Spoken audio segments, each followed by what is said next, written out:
For those of you in the audience, thank you for making the effort. I really appreciate it. It's good to see some friendly faces. So thank you again for inviting me to your beautiful country and state. And I figured I would start with a picture from where I'm from. So the picture on the screen is Salt Lake City, Utah. And this mountain range is the closest and tallest. This is Mount Olympus, and it's about 9,000 feet, so that'd be right around 2,700 meters for you. But I really like this picture because it's a little bit of an ominous, mountain view. One thing that we're known for in Utah is great snow. And so we had the Olympics in 2002, which was quite an event for us. Okay, so as Wendy mentioned, my name is Thomas Reese. I have a clinical degree in pharmacy and a research degree in biomedical informatics, where I did focus on the human-computer interaction. So my talk will be on how design thinking can put theory into practice. So I'm going to show you how I have and continue to use this iterative process of prototyping and testing to attack some pretty difficult healthcare problems. So at the end of this talk, I want you to leave with just a couple ideas. First, that behavior combined with data can increase the chance of better outcomes, and an appreciation for approaching complex problems with a process and not necessarily a solution. So being from the United States, and the idea that our healthcare system is tightly linked with the litigation system, I figured that I would start off with a malpractice suit where I was called in as an expert witness. So the plaintiff's daughter had suffered a fatal pulmonary embolism that was likely due to a medication she was taking. Now, the electronic health record had all the information that was needed to assess this patient's risk factors. And it also had generic information on the medication she was taking and the risks of taking those medications as well. Yet the provider and the pharmacist missed several opportunities to save this patient's life. So from this malpractice case, left me with some unanswered questions. The first was, why was the patient not more aware of signs of clotting? And the other was, why had the provider and multiple pharmacists overridden nearly all medication alerts? Is someone on there?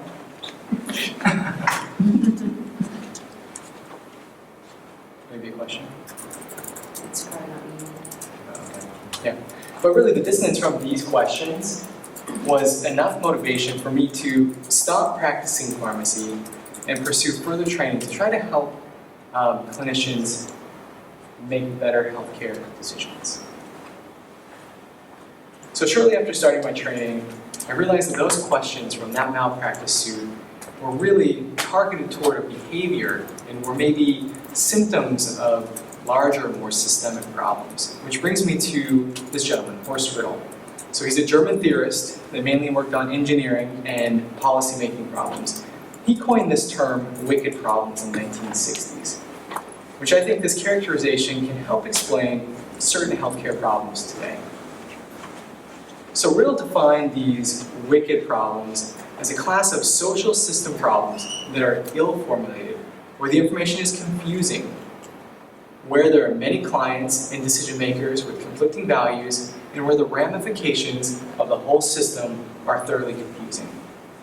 So to illustrate how healthcare problems, or certain healthcare problems, are wicked, I'll use something that's near and dear to my heart, which is clinical decision support. So again, tying back to that malpractice case, we pay a lot when litigation happens. So our clinical decision support is really set to be sensitive at that healthcare system level to try to mitigate some of this liability. However, this has unintended consequences. It leaves clinicians distracted. They also develop habits of overriding nearly all warnings. And so the patient has to live with the damages. The clinician is stuck with this liability, while the problem, the root of the problem, seems to be at the system level. So to me, the problems found in that malpractice case seem to be very much wicked. So to further clarify what I mean by wicked problems, these are some of those characteristics. So for every wicked problem, there's always one more, or there's also more than one possible explanation. For every wicked problem, it's a symptom of another higher level problem. Solutions to wicked problems cannot be true or false, only good or bad. And wicked problems have no stopping rules. And in solving wicked problems, there is no exhaustive list of operations. And then finally, every wicked problem is unique. So at this point, I hope you're starting to see that certain healthcare problems can be wicked. Now I'm going to jump into how I and others have approached wicked problems. So this brings me to another gentleman, Richard Buchanan. So he's a professor of design and innovation. So he linked wicked problems to design problems. Since in the design space, the problems are indeterminate because the designer really conceives the subject matter.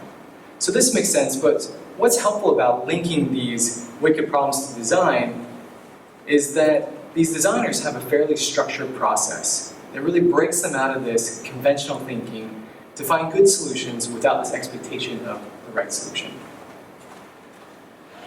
So this is one of those design processes. So the idea is that the process is iterative, reflective, consisting of defining the problem, understanding the users and the environment, ideating, reframing potential solutions, breaking down the solution, and then testing certain aspects.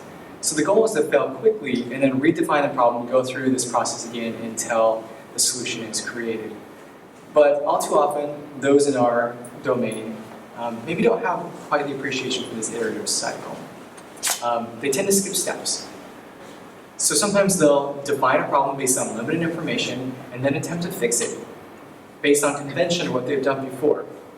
And again, tying back to that malpractice case, it's no wonder that up to 96% of medication alerts are overwritten, since clinician alerts are one of the most common solutions to changing behavior. And for those of us that do appreciate this process, our work can look like this, where we're aware of this process, but we get pulled around. We get pulled around by findings and limitations of the system. And so my experience in thinking is that scientific theories can help guide or bridge this process by providing us a starting point and some of these testable hypotheses. And this is really the primary point of my presentation. So most of you will know this, but I just want to make sure that we're on the same page. So a theory is as simple as an explanation of the natural world that has been repeatedly tested according to the scientific method. So it's a verified hypothesis. So Malinowski states that constant empirical verification, as well as original founding of scientific theory and experience, is obviously the very essence of science. So in other words, by using theories, we are putting science into our work. And I think this is a worthy cause and something that can be easily overlooked. So my logic is this. Many healthcare problems are wicked. And as others have done, wicked problems should be approached with a process and not a predetermined solution. And then finally, that theory or these basic truths can help guide the process of finding good solutions to these wicked problems. So for the remainder of this talk, I will demonstrate how I have used this process to create information displays for critical care, where I was focused on the health information technology and the artifact and the human-computer interaction. Then I'll show you how I'm using the same process to put theory into practice through health services research, where the information technology is just one of several components that will be implemented as a package to change behavior. Let's grab a drink.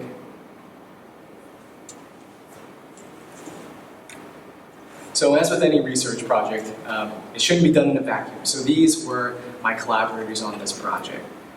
It was focused on the critical care information display. So I had a health services researcher, a health IT expert, a cognitive engineer, an intensivist, and a social psychologist. So this is a use case that motivated me to focus on critical care. So So happens to be my father-in-law's story as well. So just a few years ago, he had a successful coronary bypass surgery and was in good condition after the procedure. However, several hours after, his condition took a turn for the worse.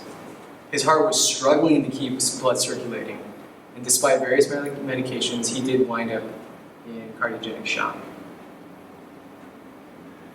So as it turns out, he had an heparin-induced thrombocytopenia, which is an immune-mediated drop in platelets. So these platelets were essentially clotting on these newly grafted coronary arteries.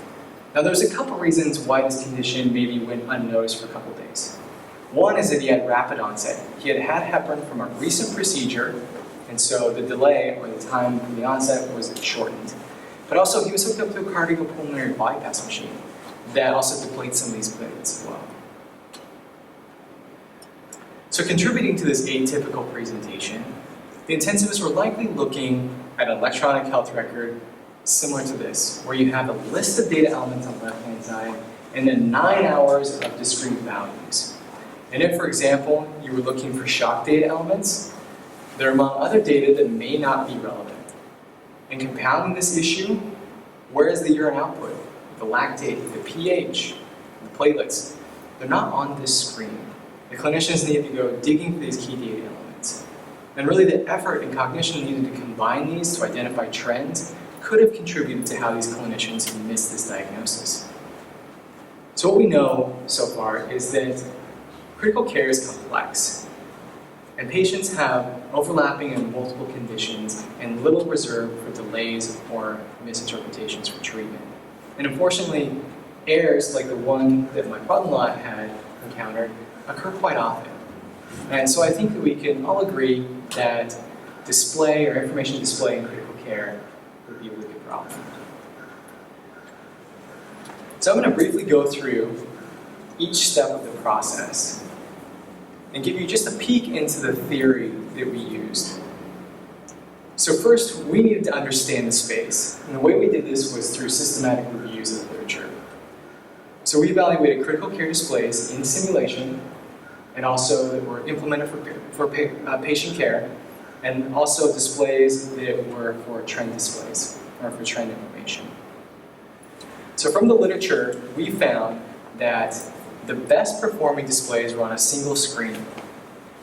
They included graphical trend information, and they integrated patient information for pattern matching.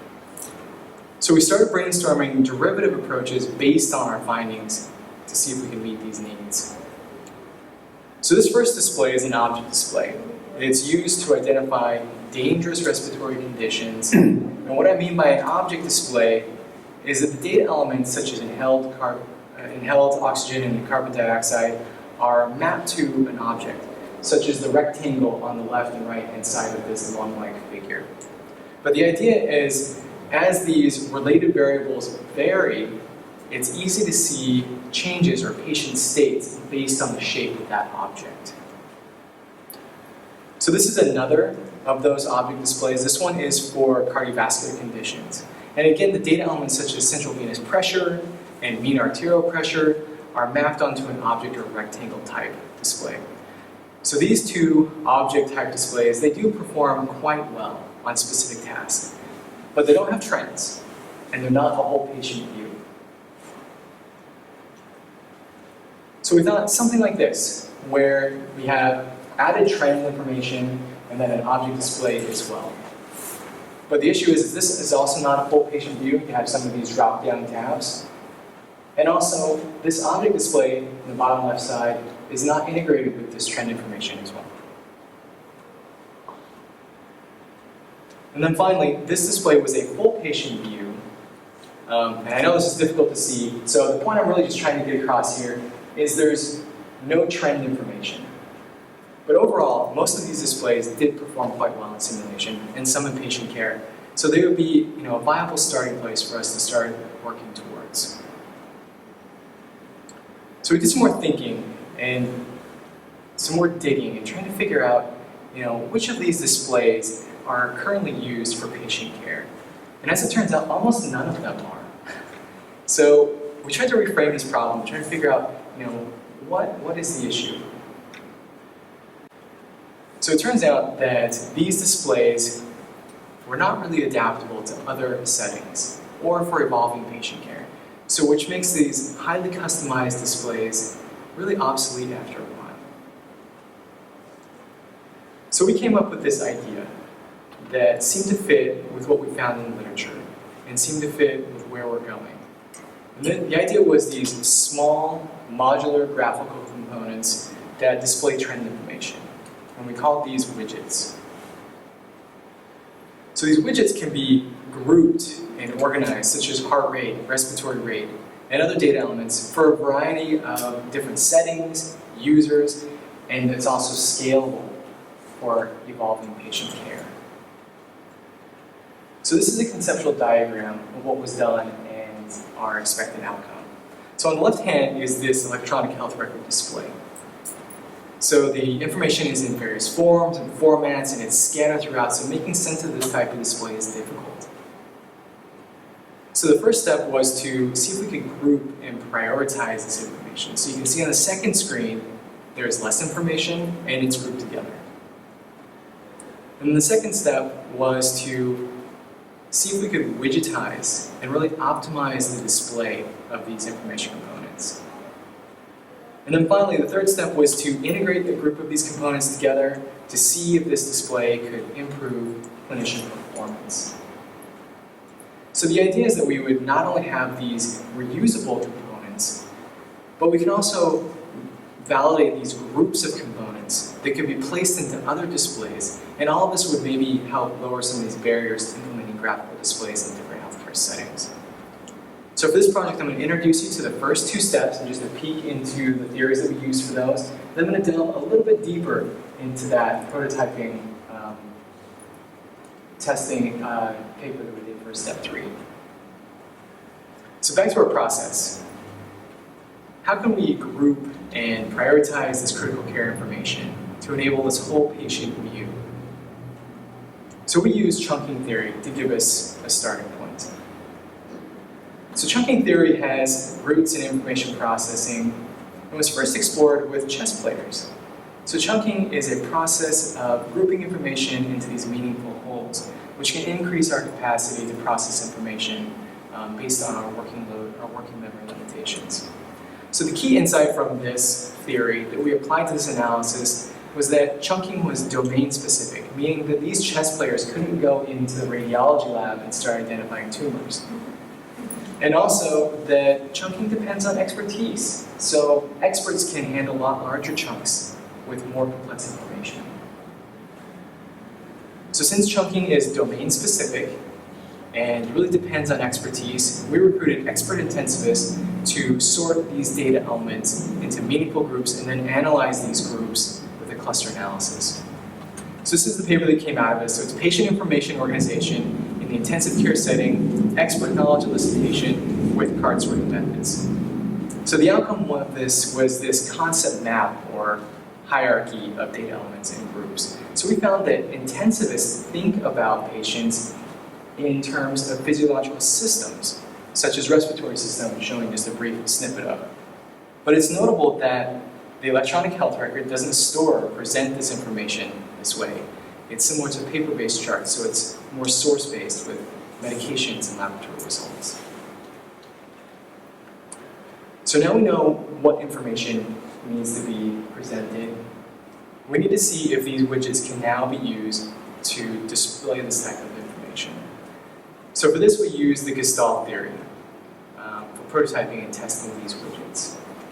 So a good Gestalt is this simple description of the visual stimulus. So basically the gist of the visual.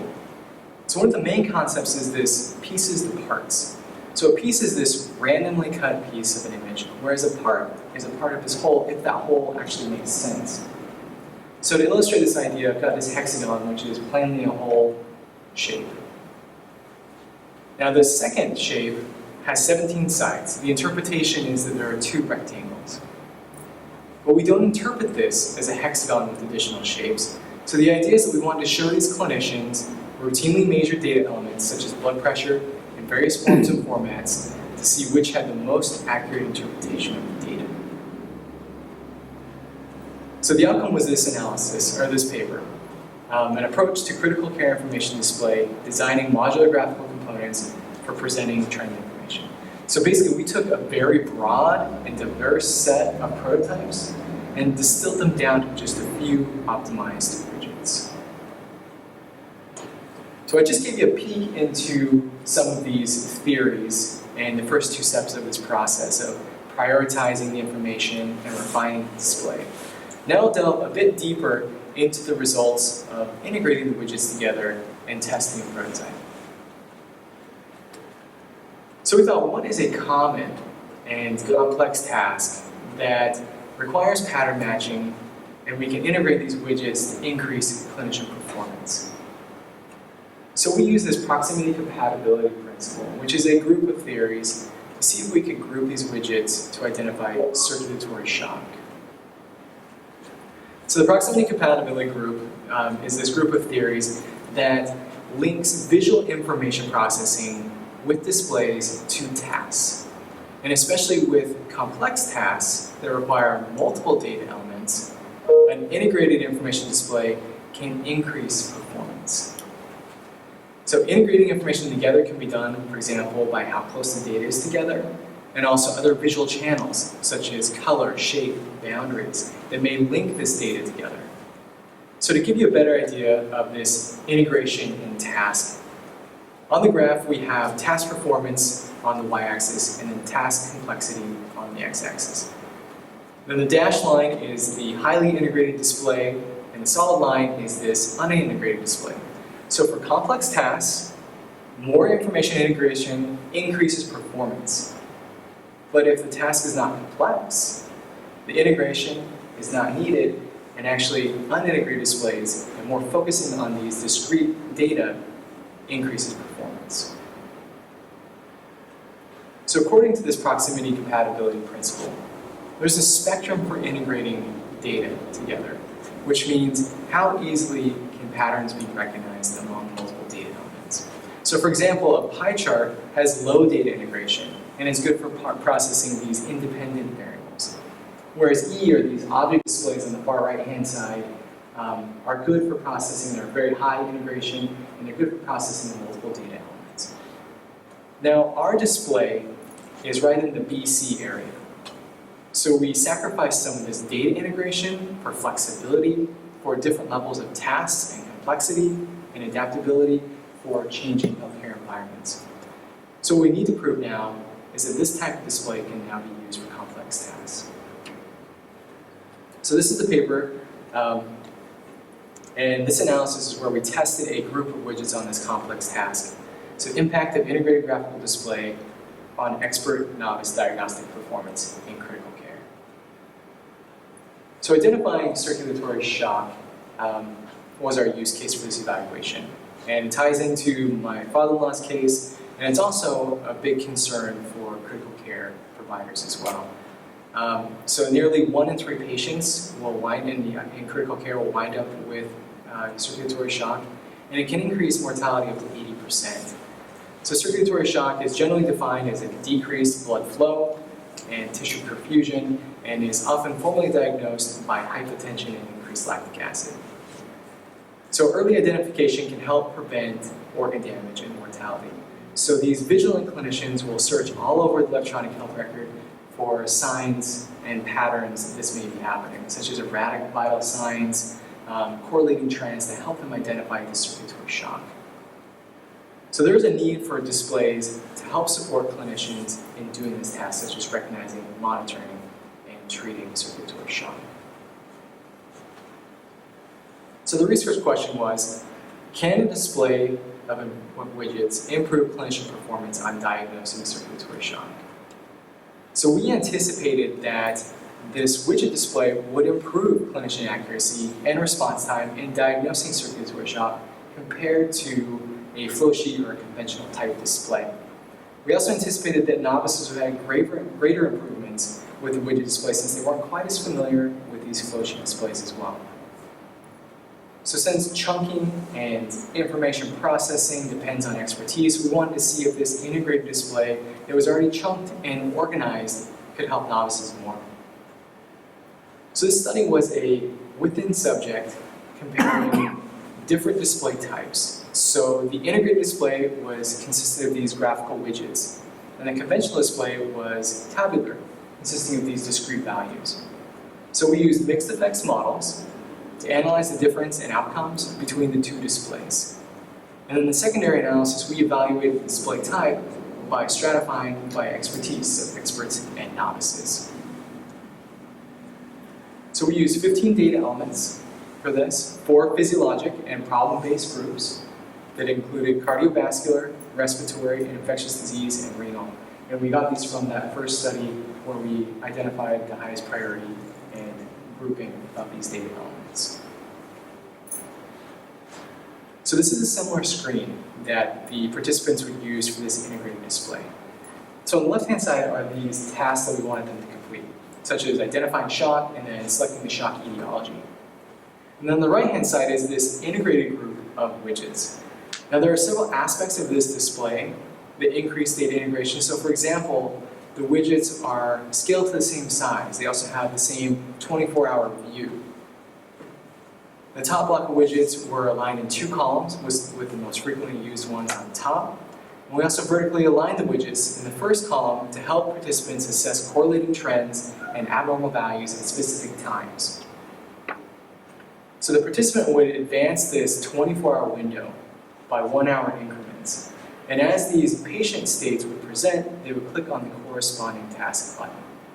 And for this scenario, this particular one was distributive shock, which typically presents with decreasing central venous pressure and systemic vascular resistance and increasing cardiac index. So for the conventional display, everything was the same, except we used a table of values for that display. So we analyzed 4 different outcomes: performance, latency, time, and etiology. So we define performance as the average of shock and no shock accuracy, meaning the proportion of correctly classified frames the patient was in shock and not in shock. And then latency was the delay of the frames from onset of shock to when the participant started identifying the shock. And then time was the number of minutes that it took the participant to complete that scenario.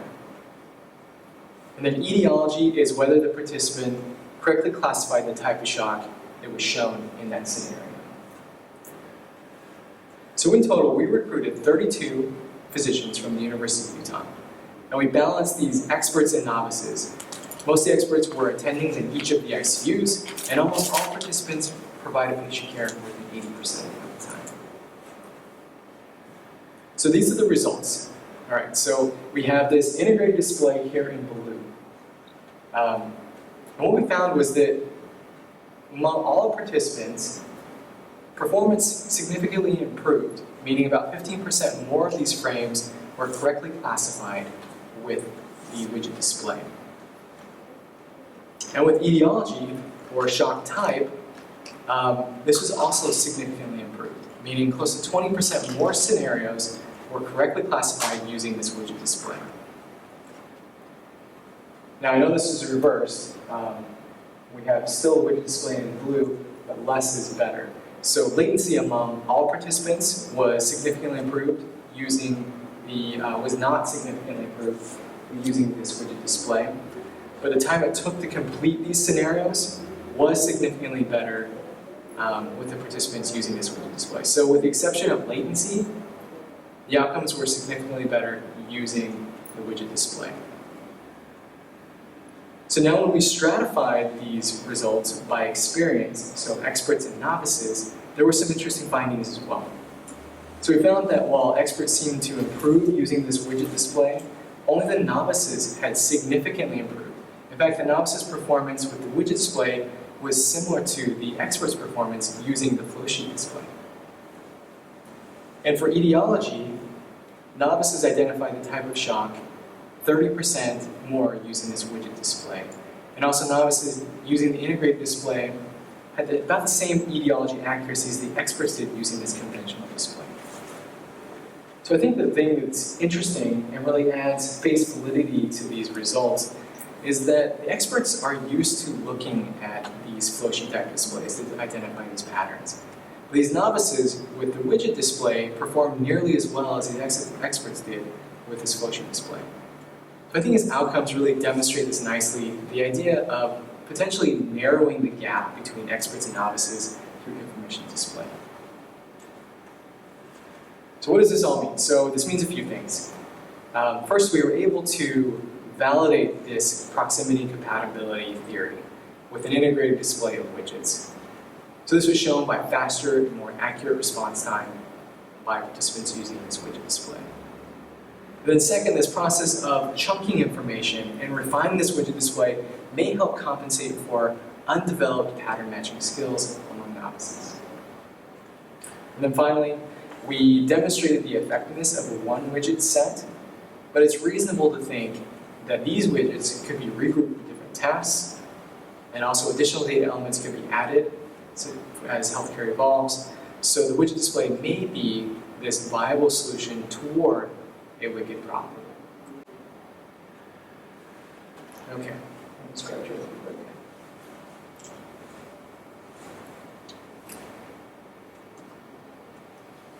So I just showed how I use design thinking and theory to create information displays for critical care.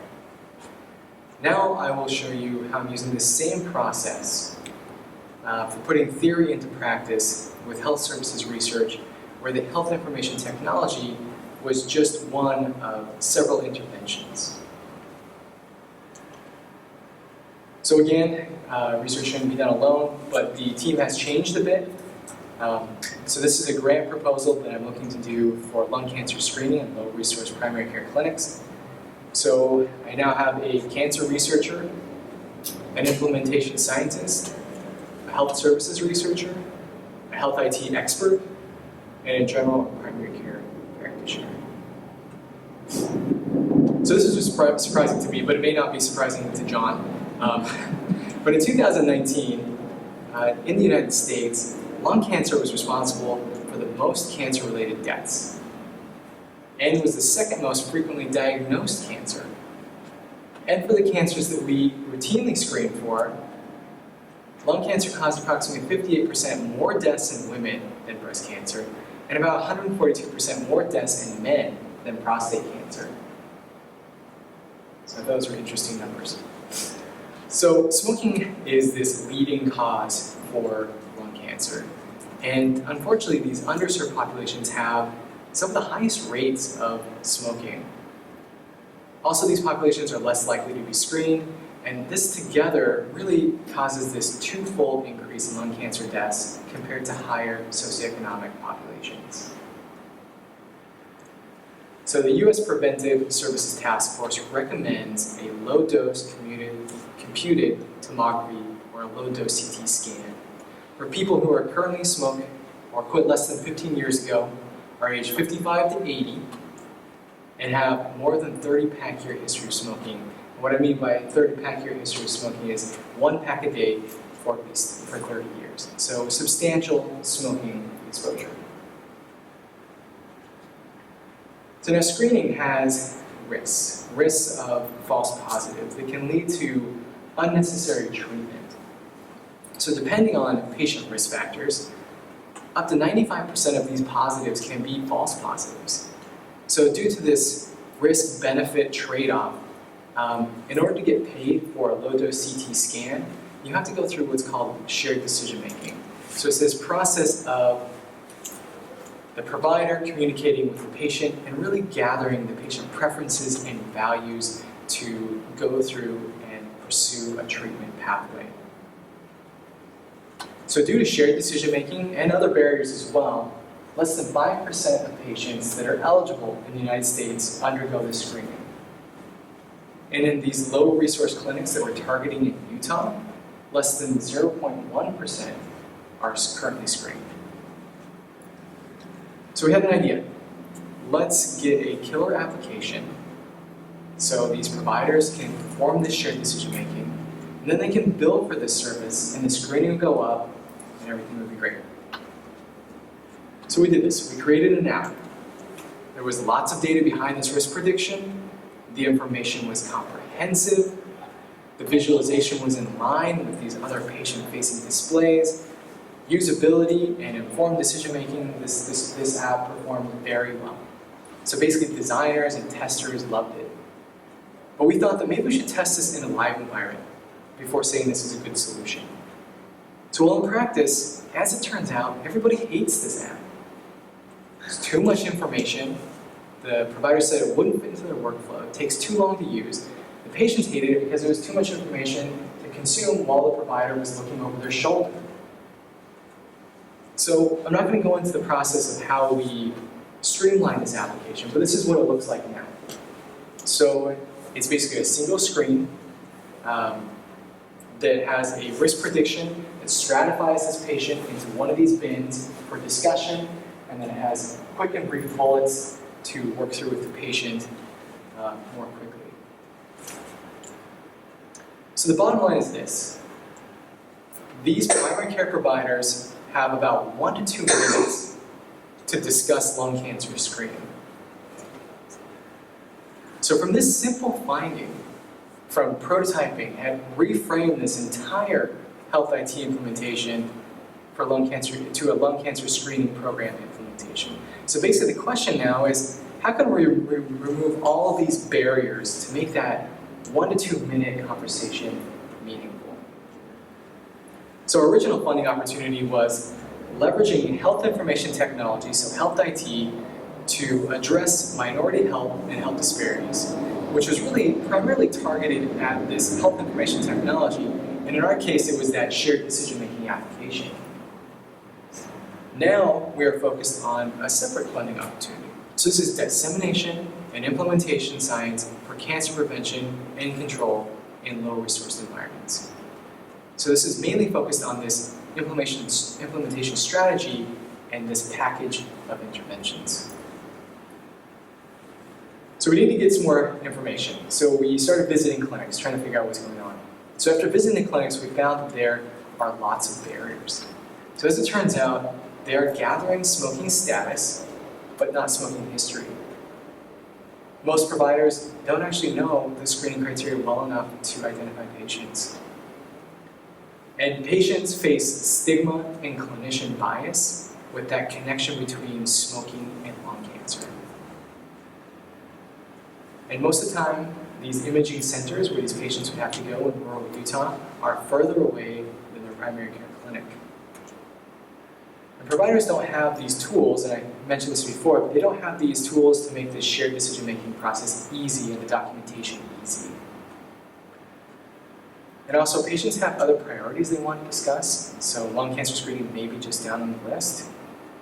And then finally, these resource clinics may not have the extra resources for the personnel that may be needed to put in this lung cancer screening program. So to simplify this, I would say that a lot of these could be helped by removing some of these structural barriers. But I would say that there are some wicked problems in this list as well, with the stigma and provider bias and patient priorities being some of those. So one of the key differences between lung cancer and other cancers is this close link with smoking. So many people with lung cancer are blamed, or they blame themselves for this disease. So a good example of this stigma is from this Bloomberg News article that reads, "America's heaviest smokers don't want to know that they have lung cancer." But this stigma has been shown to prevent providers from offering lung cancer screenings to some of these most at-risk patients. But however, when we talked to these patients, we found, which was also consistent with the literature, that they were unaware of lung cancer screening, receptive to screening, and also open to being contacted about screening, and even some patients would consider quitting if they had a positive screening test. So getting back to our process.